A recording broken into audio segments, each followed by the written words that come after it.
যারা যারা ওকে চিনতেন প্রত্যেকের লস। সাধারণত এত ভালো মানুষ ইন্ডাস্ট্রিতে, তার উপরে শিক্ষিত, খুবই বিরল ব্যক্তিত্ব ছিল, আমাদের মনে থাকবে। অভিনেতার আকস্মিক মৃত্যুতে শোক প্রকাশ করেছেন মুখ্যমন্ত্রী মমতা বন্দ্যোপাধ্যায়। শোকস্তব্ধ শিল্পী মহল।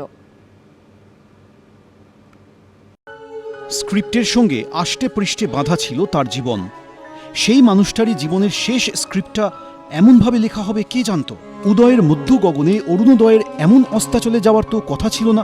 রবিবার দীঘার কাছে তালসারিতে সমুদ্রে তলিয়ে গিয়ে মৃত্যু হলো অভিনেতা রাহুল বন্দ্যোপাধ্যায়ের। সন্ধে এই খবর সামনে আসতেই বাকরুদ্ধ সহ অভিনেতা ও শিল্পীরা।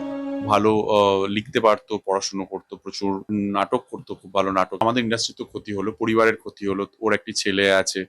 আমি সবার কথাই ভাবছি আর কি, সবার জন্য একটা বড় ক্ষতি। মানে আমার দিদি মুর্শিদাবাদ থেকে ফিরছে, ও ট্রেনে একা ট্রাভেল করছে, ও ট্রেন থেকে ফোন করছে, বলছে আমার হাত পা কাঁপছে, শরীর খারাপ লাগছে। এবার ও তো ট্রেনে একা ফিরছে, ওর কি হচ্ছে আমি জানি না।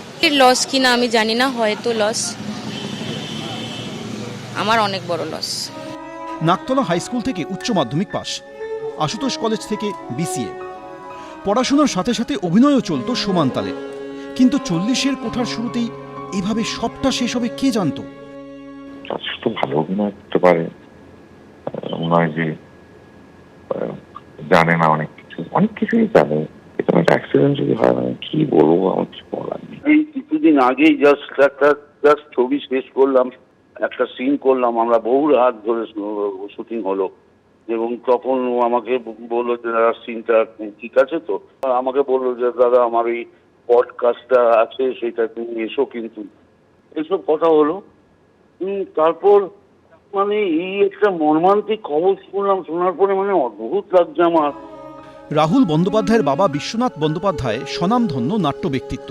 মাত্র 3 বছর বয়সে বাবার হাত ধরেই নাটকে হাতে খড়ি হয় রাহুলের। অভিনয় জগতে দাপিয়ে বেড়ানো রাহুল জীবনের শেষ দিনটাতেও শুটিং করেছেন।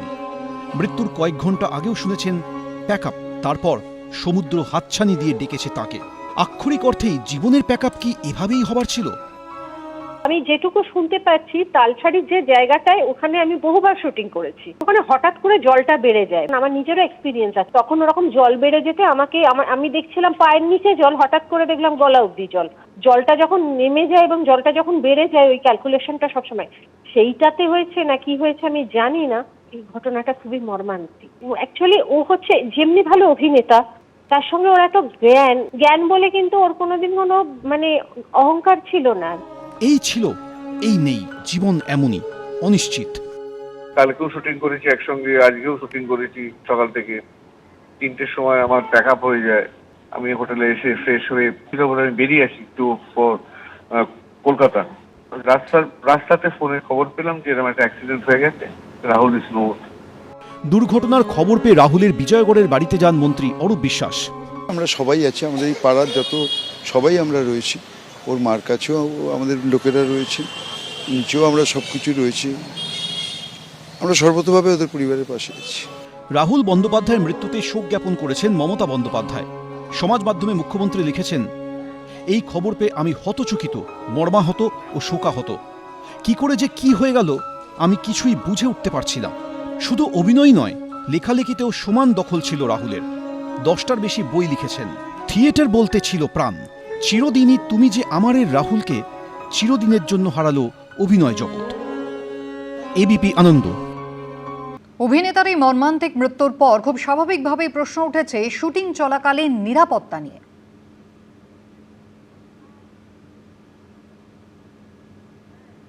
নিরাপত্তা ব্যবস্থা, আমি সত্যি কথা বলতে গিয়ে আমাদের বাংলা ছবির এই গল্প বাজেটে বড় নিরাপত্তা ব্যবস্থা থাকে না। এক্সপ্রেসিভ ফেস, তো সেই সব নিয়ে তো কাজ করেছিল অনেকদিন, কিন্তু এরকম একটা দুর্ঘটনা ভাবাই যায় না। নিরাপত্তা ব্যবস্থা তো মানে ডেফিনেটলি সেইভাবে তো আমাদের ফিল্ম ইন্ডাস্ট্রির ক্ষেত্রে তো খুব একটা আঁটোসাঁটো নিরাপত্তা ব্যবস্থা তো থাকে না।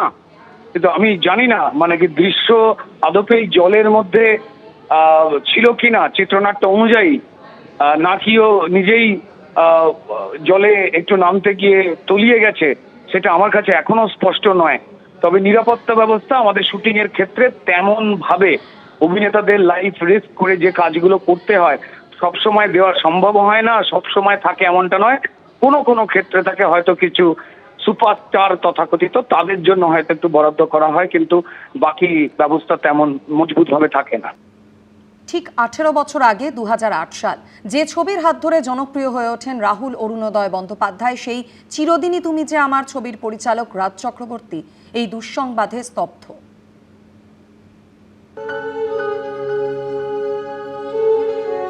প্রথমত কেউ আমরা ভাবতে পারছি না, মেনে নিতে পারছি না যে রাহুল নেই। রাহুল খুবই ভালো একজন অভিনেতা, এবং রাহুলের সঙ্গে আমার প্রথম কাজ আমার চিরদিনই তুমি যে আমার 2008 সালে, মানে আজ থেকে 18 বছর আগে। বাট অভিনেতা হিসেবে খুব ভালো ছিল। সবথেকে প্রথম হিট চিরদিনই তুমি যে আমার, আর সেই ছবির পরিচালক তিনি যেমন একেবারে হতচকিত, একেবারে শোকস্তব্ধ হয়ে রয়েছেন সঙ্গীত পরিচালক জিৎ গঙ্গোপাধ্যায়।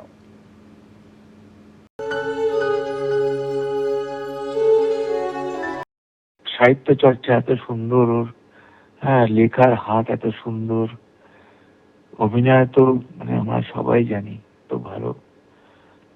সব থেকে বড় কথা, একটা ভালো ছেলেকে আমরা আজকে হারালাম। রাহুলের একটা লাইন, খুব প্রিয় লাইন ছিল ওই পিয়ারে গানটায়, মাঝ পথে ছেড়ে যেতে হয়, ওই তাই যদি মাঝ পথে ছেড়ে যেতে হয়, এই লাইন দুটো ছিল। আর এই গান গাইতো মাঝে মাঝে ফোনে আমায় গিয়ে শোনাতো, জিদ্দা আজকে শোতে এই গানটা আবার গাইলাম। জাস্ট ভাবতে পারছি না, মানে আমি প্রিয়াঙ্কার সামনেও গিয়ে কি করে দাঁড়াবো আমি নিজেই জানি না।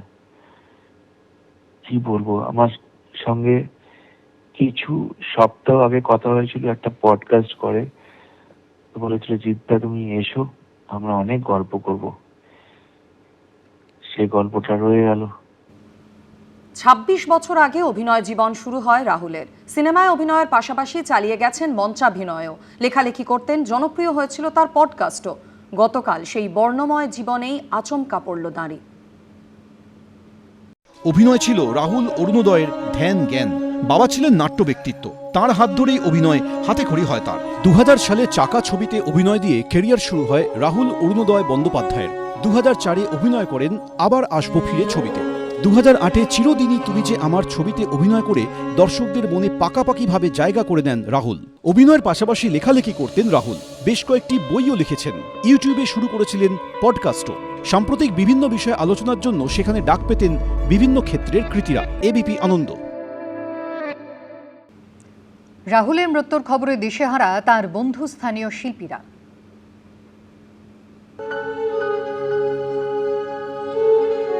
এটা বুঝতে পারছি না যে বাড়িতে গিয়ে কাকিমাকে কি বলবো, কে বলবে। সব থেকে বড় যন্ত্রণা সেখানে কাজ করছে। এই খবর একদমই কাঙ্ক্ষিত না, বিশ্বাসই হচ্ছে না যে বাবিন নেই। গতকাল যেখানে শুটিং চলছে, অনেকে সেখানে উপস্থিত ছিলেন, তাও কিভাবে ঘটলো এমন ঘটনা, সেই প্রশ্নেরই উত্তর খুঁজে পাচ্ছেন না গায়ক অভিনেতা শিলাজিৎ। যখন ওর বডি পাওয়া গেছে নিশ্চয়ই তার মানে ওরা কাছাকাছি কোথাও একটা ছিল বলে এন্টার ঘটনাটা নিয়ে আমার না একটুখানি অশান্তি হচ্ছে মানসিক, ভাবতে পারছি না। মানে ওই জন্য আমি মানে কি করে ঘটনাটা ঘটলো এটা নিয়ে আমি আমার মাথায় ঘুরছে খালি।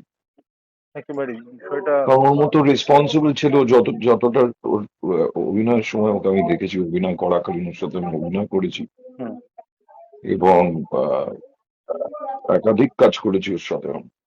কি জানি আমি বুঝে উঠতে পারছি না যে এটা কি এমন ঘটনা ঘটলো যার ফলে ও ডুবে গেল।